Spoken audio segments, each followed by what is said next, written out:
I studied integral Hatha Yoga back in the day, and my mentor was a fellow named Satchidananda, who founded integral Hatha Yoga. My nickname for him was Such a Banana. He thought that was very funny. Such a what? Such a banana.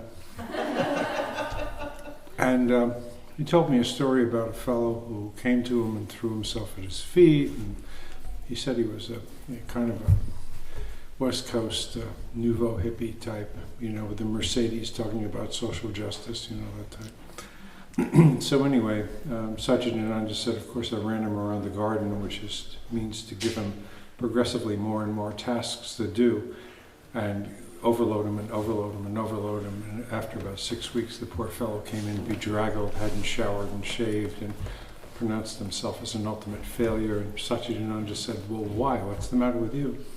And he said, every time I seek an answer for my question, I end up with 3 or 4 more questions. So Satchidananda said, yeah, I reached down and picked him up by the ears to eye level and said, exactly. And the guy was just, what do you mean? He said, there are no answers because there are no questions. And so that kind of stopped him in his tracks. So, but anyway, on that reasonably obscure note, I will pass it over to my colleague, Dr. Moore. So my father and my uncles and my cousins, I have cousins who made their primary living at foraging herbs, doing basically wildcrafting them and then selling it. And one of the things they hunt for up in the southern Appalachians is ginseng. So they're seng hunters, they call it, seng hunting. And they would generate quite a bit of money seng hunting. But in the Native American tradition is that ginseng can run around because it's got legs, and it doesn't want you to see it. You can't see it, so it's hard to find. But I was the worst seng hunter ever, because I would be walking along and I would, ooh, wild cucumber root. And I'd look at that and my cousin would say, oh, I found me a patch of ginseng right there. That's theirs. Once they find it, it's theirs. It's nobody else's. So looking at too many, was that who said inch deep and a mile wide? I was a mile wide looking at all those plants, and I couldn't get too far past any. The same way my wife and my kids hate going on hikes with me because I'm always looking at the plants, and they want to just keep on going. So could you learn to identify them in the field, or? Oh, yeah, I can identify them. I can sneak up on them too. Okay. All right, that's good, because that was something I was always very interested in, but alas, I wasn't all that good at field identification. I tried and whatever, and I said I got to hook up with this crazy colleague of mine named Allstat and let him find them, identify them, prepare them properly, and I'll go and sell them downtown. I think each of us have different relationships with plants, and when I talk to medical doctors, or I always try and rattle their cages as much as I can to give them a view of life maybe they have never seen it from before. For me, the importance of plants in my life and my health is the importance of every other living being on this planet, is that we have relationships. In my old age, I've come to believe more and more that the purpose of our being here is to establish good relationships with everything and everyone we encounter. And I think that everyone has something to offer everyone else if you're open to receive that gift. And it's particularly true with plants. And most people don't reap the benefits and the blessings of plants simply because they ignore them. They treat them as if they're not there. They very often see right through them or past them, which is peculiar, because if you look at the times of our lives which are most important, they're embellished with plants. When people get married, they have beautiful flowers. When people die, flowers. When people are ill in the hospital, well, you take them a plant, right? They have something living and vital to look at and enjoy. Just being in the presence of a plant in an otherwise barren environment lifts your spirits. Just to look at a plant. So my advice to anyone, if they're entering the path of re-engaging with who they really are, is to get in touch with nature. And in the morning, when you wake, once you've taken care of your vital necessities, when nature calls you to do your thing, and you're relatively awake, splash a little water in your face maybe, and as soon as possible get outdoors for about 30 seconds at least, 20 to 30 seconds minimum, maybe a couple minutes if you can spare that time. And hopefully you're in an environment where if you do step outside in a robe or something, the neighbors won't call the police or something. It's like you've got a little private space. But you go outside, you experience the morning air, hopefully you experience, the new day's light, and that there's some plant you can focus on, and just take at least 3 good deep breaths, maybe about a minute, to draw in that air. That air is a gift of the plants. The oxygen we breathe is provided by the green things of this earth. And we can't exist without them. It's impossible. We were made to exist with them, and they with us. We feed one another, we nourish one another. Our relationships with plants are as beneficial as we make them. If you don't choose to accept and enjoy and use these gifts, it's at your, if I don't choose to do that, it's at my own loss, I won't accuse anyone else of crimes I'm guilty of.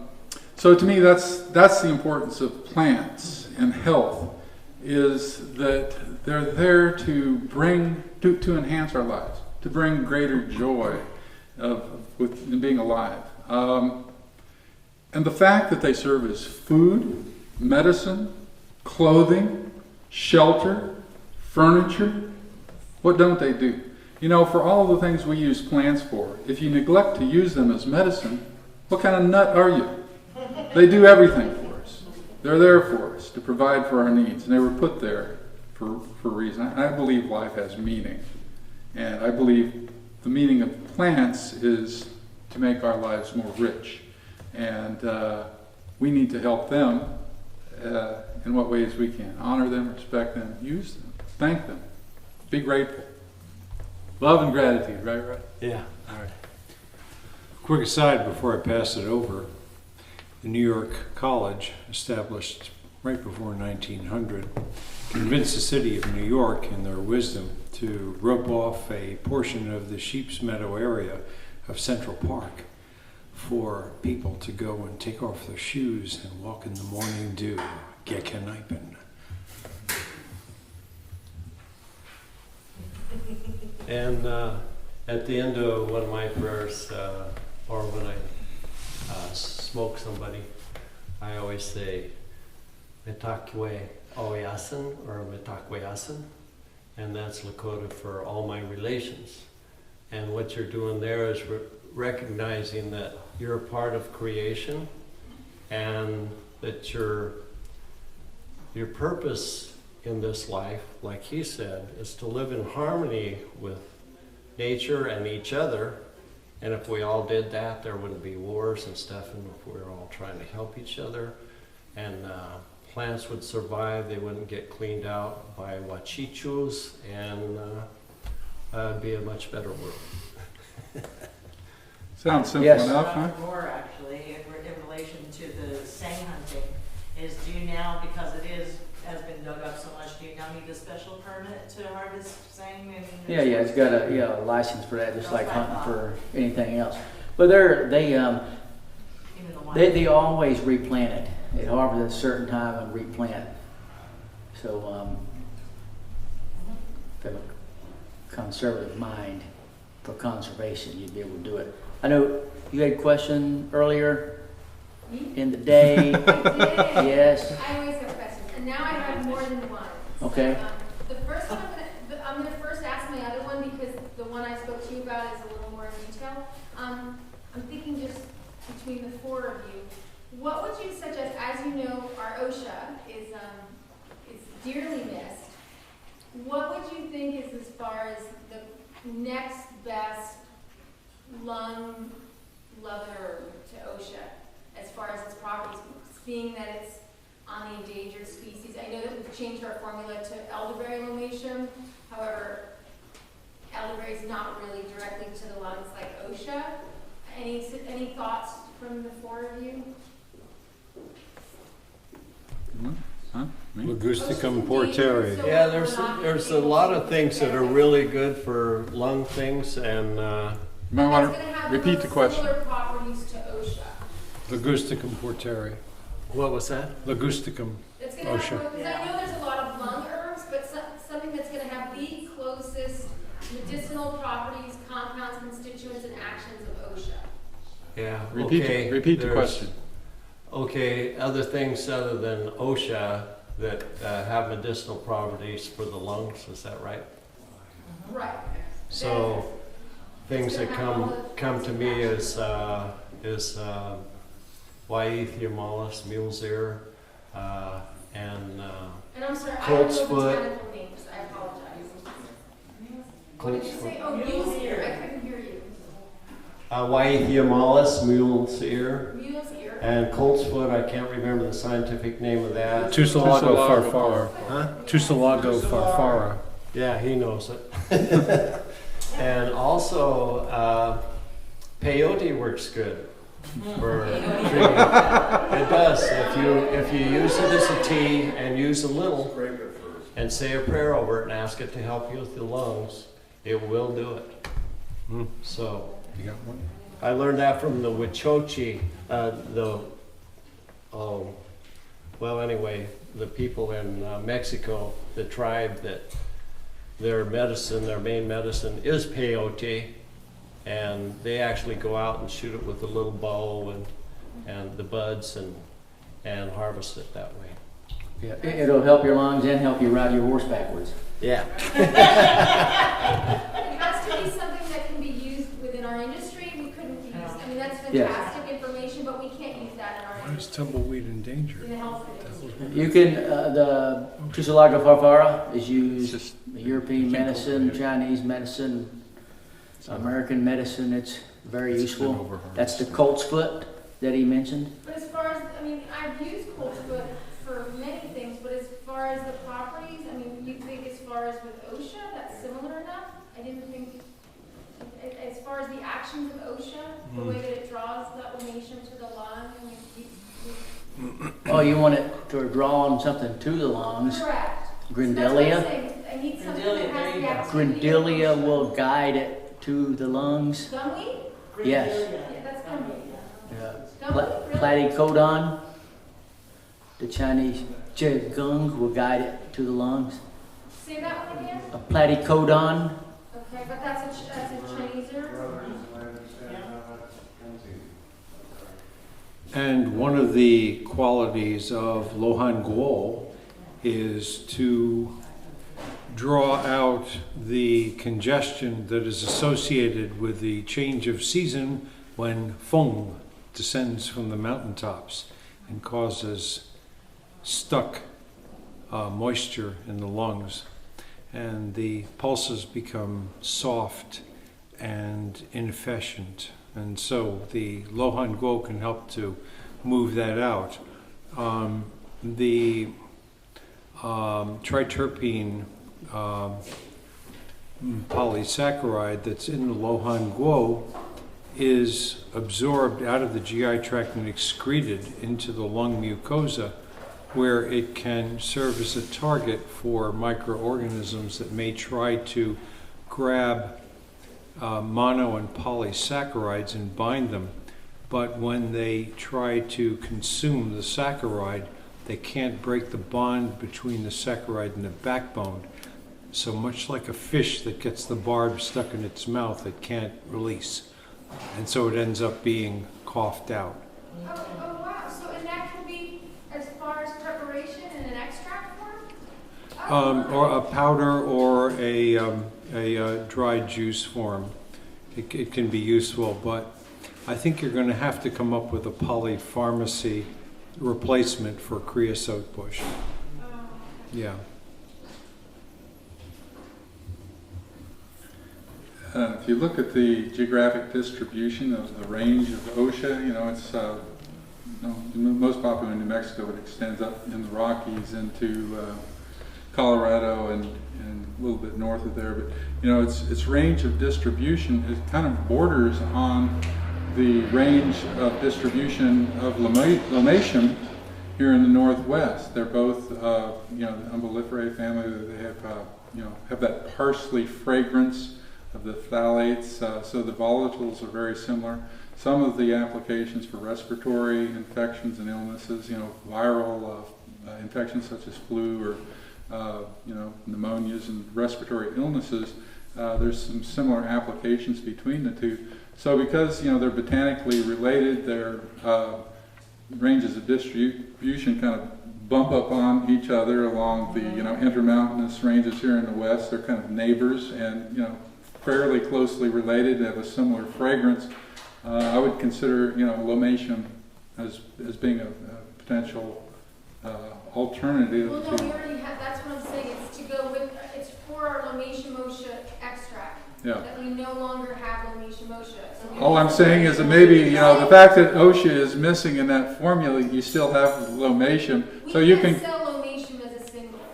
It can't be by It's itself. still a legal formula that's there, though. It's sold as a liquid extract, as far as I know. It always used to be. I have a bottle of it in my refrigerator from Eclectic at home. Oh, you're saying we don't need the osha? My wife may. I'm saying Lomatium is similar in some of its properties, and so you can, combine what you would like with it. You're not losing all of the value that is provided by OSHA simply because, in some ways, Lomatium mimics those values. So, now I understand. okay. I'm not concerned about the virucidal aspect. Yeah. I'm concerned with if you take Lomatium as from what I've understood. If I was to take Lomatium on its own, it's such a strong, virucidal. It's not. I can't guarantee that it's going to go to my lungs. OSHA is such a strong lung herb, it's going to draw that Lomatium to the lung, is what I've been taught.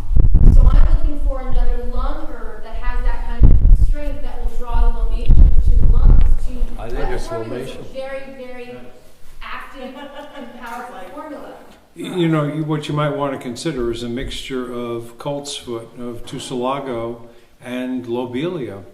And remember the old adage, when using lobelia, always put in a pinch of capsicum. And we can't use lobelia in our industry anymore, in the health food store, but we can do coltsfoot. Okay. Okay, coltsfoot. So Try coltsfoot, mulberry, Hmm? mulberry leaf, what? the mulberry leaf. Morus Thank you. rubra? Morus rubra. Yeah. So for the use of the plant, the way Francis talked about, it bumps up against the range of Lomatium and is used very similar by the Native Americans. We find we have Hydrastis, we have Coptis, which is the gold thread up north of where I'm from, and it comes down into the Hydrastis range. And it comes down North Carolina, and the plant is called Xanthorrhiza. And then you come down in Florida, there's another one. And they're all yellow roots, and the Native American name translated to mean yellow root. They were all called yellow root, just as the Oregon grape root was called yellow root. And the Chinese have what they call the four huangs, the four yellows. They're four herbs that have the yellow root, and they're used very, very similar. And it's because they all have the berberine alkaloids in them that give them that color. And so everybody used them as sort of the same herb for their region. And that's sort of what he's talking about bumping up here. Thank you. And I didn't mean to get off topic. I thought we had four great minds.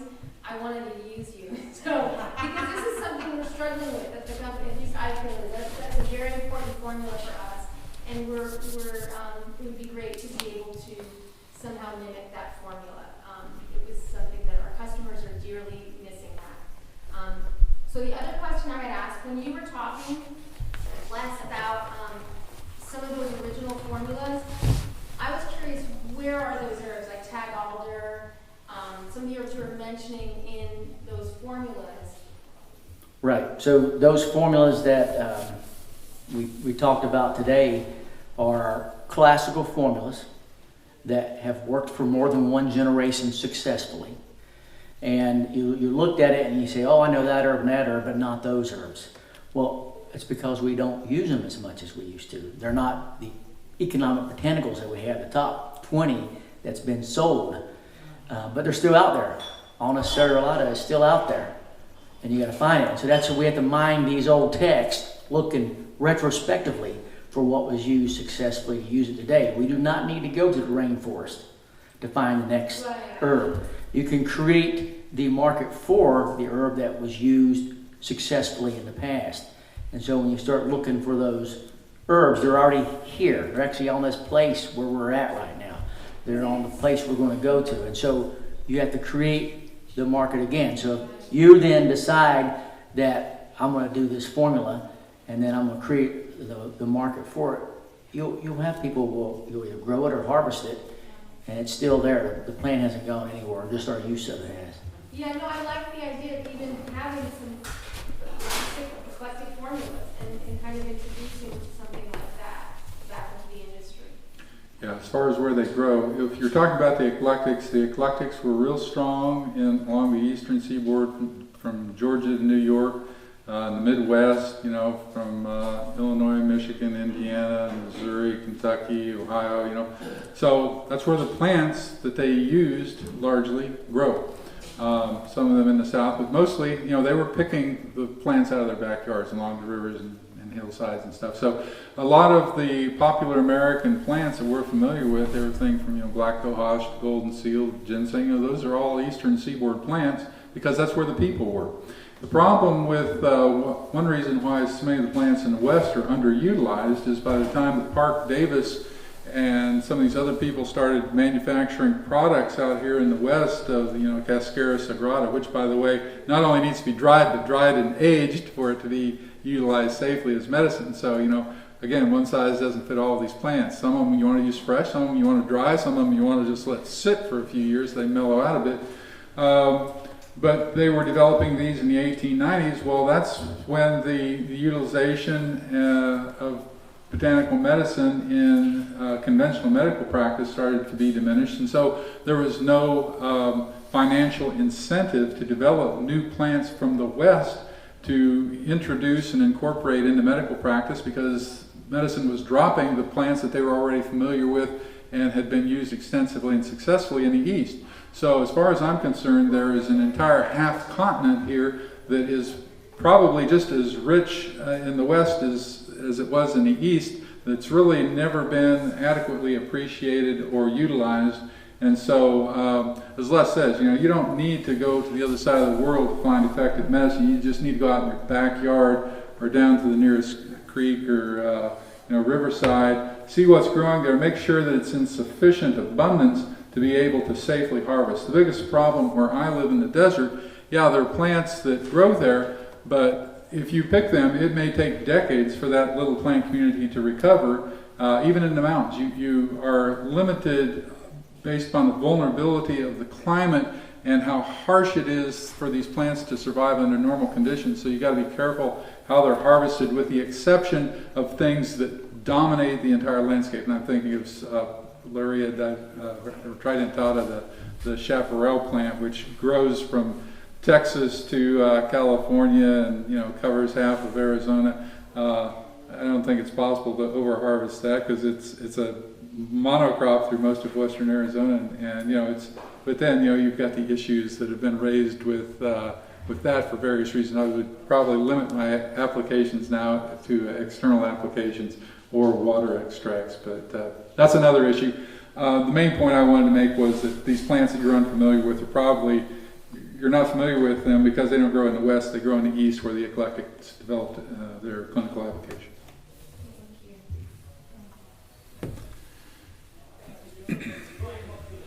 I was going to add a thing about Dolza or Lomatium that I'll check my patients and ask their body which they need, if they need the extract, if they need to put the root under their tongue overnight, or in the case of hantavirus, they're going to survive That's where the Indians in New Mexico and the Four Corners areas where there was an outbreak and a lot of the Native Americans died. If they had stuck with their traditional medicine, they could have smoked some OSHA, and Lomation is about the same. You can smoke that and it wipes it out right away.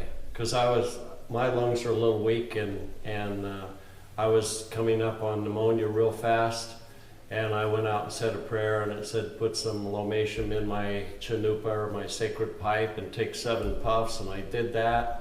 The next morning it was gone. I was healthy. No, I believe it. And no problem. I mean, it's so unfortunate that we're so limited in the health food industry of what we can prescribe, what we can carry, what we can sell. We can't even sell Lomation on its own. It can't be sold by itself in our industry. It has to have other herbs in it. And there are very strict guidelines in the health food industry. It's a shame. Yeah, I have a bottle of Lomation. It's an 8-ounce bottle. It's down to probably 2 or 3 ounces in it right now that Bill Mitchell gave me. That he harvested with Dr. John Bastier. And so it's in the tincture. I used to give it to students when they come out, just to let them taste it, something that he had harvested. Yes. But now I hold it. I'm holding on to it right now. Yeah. So I had this one lady come, and she came in, and this was probably 15 years ago. And she had lived in Seattle. And she goes, I just want you to know that Dr. Bastier used to be my naturopathic physician. I said, oh yeah? I said, what do you remember about him? She goes, the main thing I remember about him is what she said. He had such big hands. I'm like, oh yeah? And she goes, I went and saw him, and she told me all these things he had going on, this myriad of symptoms. And I said, well, what did he give you? She goes, I had all those things, and you know what he gave me, and I got completely better. I said, what was it? She goes, he gave me vitamin B6.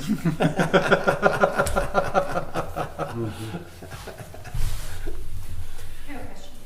Yes, go ahead. There's a big push among some people that I know to bring back shamanism, and specifically because of the new studies that have come out about psychedelic mushrooms and the low dosing of those and the effects that they have on bipolar, schizophrenia, that sort of thing. Have you guys heard about this? Do you have an opinion on it? Oh, yeah. No, I was fortunate enough in the early 70s to be directing a group therapy session every day in a drop-in center in South Central Los Angeles for about 14 months, working under a psychiatrist who had a license from the federal government to dispense psychedelics. And we were using it for people who were suicidal and who were profoundly depressed in conjunction with sensory deprivation. And it was really quite phenomenal. I know that the presidential candidate Ed Muskie was being treated in Mexico with Harmaline during his campaign, and it was only marginally successful. And when he lost it in front of the cameras, he lost his bid. It was a little too much for the American public to stomach. But I think that I think that it, with the right people and the right circumstance, it can be incredibly transformative. I think that it may be a little bit too much of a projection to allow the common allopath access to this sort of thing, but I think that there are people who can be relied upon to help folks go on journeys mostly outside of the country to Central and South America, to places where they can experience this sort of transformational interaction. A very old and dear friend of mine, Alberto Villoldo, who is a shaman who's written 10 or 11 books on shamanism, regularly takes people into Chile and into the headwaters of the Amazon for experiences with ayahuasca, yopo, harmaline, ibogaine, peyote, mescaline, and other very interesting substances that can really provide transformative experiences. So I'm really delighted that quote-unquote modern medicine is becoming interested in it. I think it's extremely useful. But as I was saying in my lectures, I think that the empathetic relationship with a person who can guide the individual when they're coming unglued to allow them to come back into a more conjoined and ordered state is essential. And I don't find that among most medical doctors. Do you have anything to say about psychedelics? There was a bit of published research within the last 10 years on iboga. It's in my book back there, Herbal Contraindications and Drug Interactions. I have an appendix E.2 that addresses the topic of using herbs to help people who suffer various forms of substance abuse, and some research that's shown that particular herbs for particular substances have facilitated the withdrawal process and made that easier, so that they don't either have to go cold turkey or rely on other drugs to counteract the symptomatic withdrawal symptoms or that they have, are overwhelming. So anyway, there is a potential there for using various herbs besides hallucinogens for people who suffer either psychological difficulties, but especially I think, substance abuse is a real plague of our age. I know people whose children are, overwhelmed with that addiction, and anything that can be of use that is non-toxic and won't further poison them, I think offers, new roads for health. So, and a lot of the research being done in Iran, actually, they've looked a lot at using passiflora for a number of addictions. So I think the whole realm of applying herbs for psychological issues is really underdeveloped and has, it's a great area for potential growth in herbal applications. So hopefully modern medicine will catch up to the gifts we've been given in that regard. A couple of quick intervention ideas. Humulus hops for alcohol withdrawal. I've had some patients respond very favorably to that. And lactuca or lettuce root for opiate withdrawal. We have to use it in very strong concentrations because unfortunately the opiate addiction is a very powerful force to be reckoned with. Other than what they said, avena, the milky oat straw. But, I see a lot of people with addictions, and the last thing that I want to be doing with them is anything psychedelic, because they've already been through a long psychedelic period. And then all my other patients, just about life is so difficult where they're at with their afflictions that the last thing they need is something to transform them, because they're already in the middle of a transformative process, whether it's MS or cancer or whatever it may be. And that itself is psychedelic enough for them not to need to go anywhere else. In terms of, I do use homeopathic remedies though, in some of these cases, such as cannabis indicans or datura. They're very easy to use, very safe, and it's not going to actually put them into a place that they don't need to be, but it helps take them out of the place that they've been. Mm-hmm. And that's a lot easier and a lot safer and a lot more effective than trying to take them to some place that they can't get out because they can't find the key to the door to get out of it. Mm-hmm. My understanding is that, and I have only seen one study, but I know several people that are behind this movement, is that this is very low dose, almost homeopathic. Use of these particular mushrooms. And they were outlawed for the reservations at where peyote got to stay, but the mushrooms, these particular psychedelics, have been outlawed. But now they're finding with certain studies that they're actually even remapping the brain, helping with, like I said, schizophrenia, bipolar, addiction, those sorts of things. But if you actually are tripping, then you're taking too high of a dose. Absolutely. Yeah. I don't have anything more to say unless somebody has questions. I have a question. Yes. After all this talking, I realized I was an old school naturopath. But with that in mind, I'm looking for a source of minerals. What would you suggest? How do I get my minerals? There's a product I like called Mesotrace, and it's from a mine near Winnemucca, Nevada, and it seems to have a real good combination of minerals. I found it really good for broken bones. I have people get 3 bottles, take it for 3 months, and it seems to meld with the structure of the bone, and it's got some phosphorus and different things in it, and that really works good. How do you get that? It's just, I can give you the brand name is Mesotrace. You can get your minerals from Springs. fresh fruits and veggies. You can go lay in the mineral springs over here and absorb it transdermally. You can eat down south from the African Americans will eat sour dirt. They call it sour dirt. It's a clay that grows alongside the bank. It's a strip of clay, and they eat it out of it, and so they're getting the pro and prebiotics out of that. The bit on the minerals, one other thing for the addictions and psychedelic is elemental lithium, lithium orotate, that it's in our soil and in our foods that we're taking, and there's been quite a bit of research on that for helping with addictions and helping people change the way and get to the point where they can change where they're at to get better.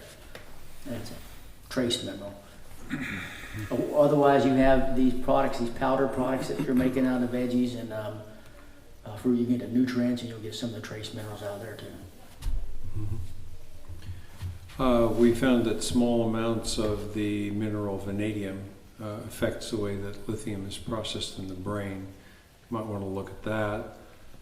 There is a wonderful mineral combination which is useful in putting into distilled water called Alka-Vital, or Dr. Cloudy's Minerals Out, which comes from Scandinavia, which is a wonderful in-between meals tonic for the stomach that settle things out, away from food, please. And then the minerals that were developed by Hans Nieper and Cellier, his co-conspirator in Germany in the 40s and 50s, that are currently marketed by T.E. Neesby Incorporated in beautiful downtown Fresno, California.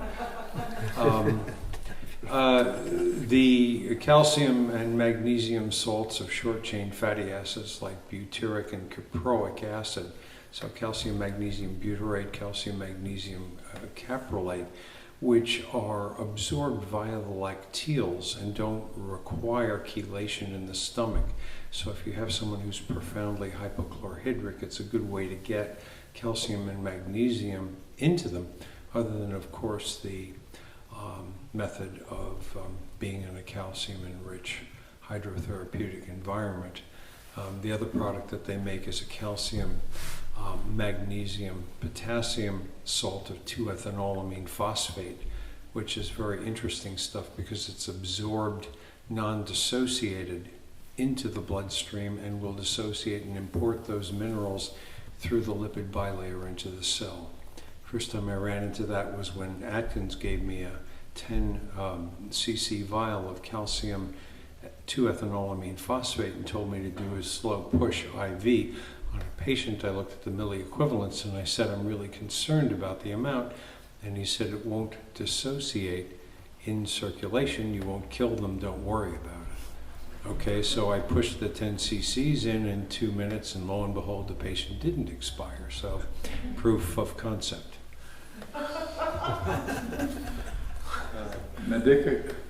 Medicago sativa. The species name sativa refers to edible.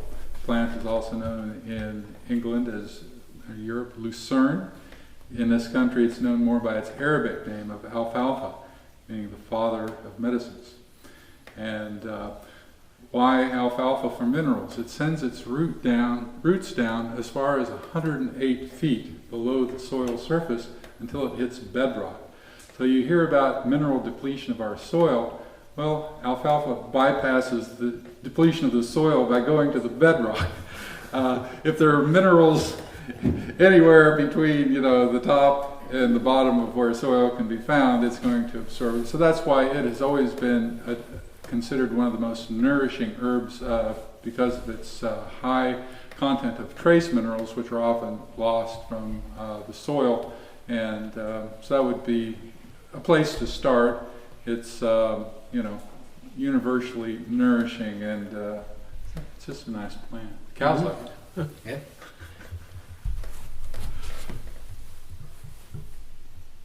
All right. Is that good? Thank you. All right. Thank you.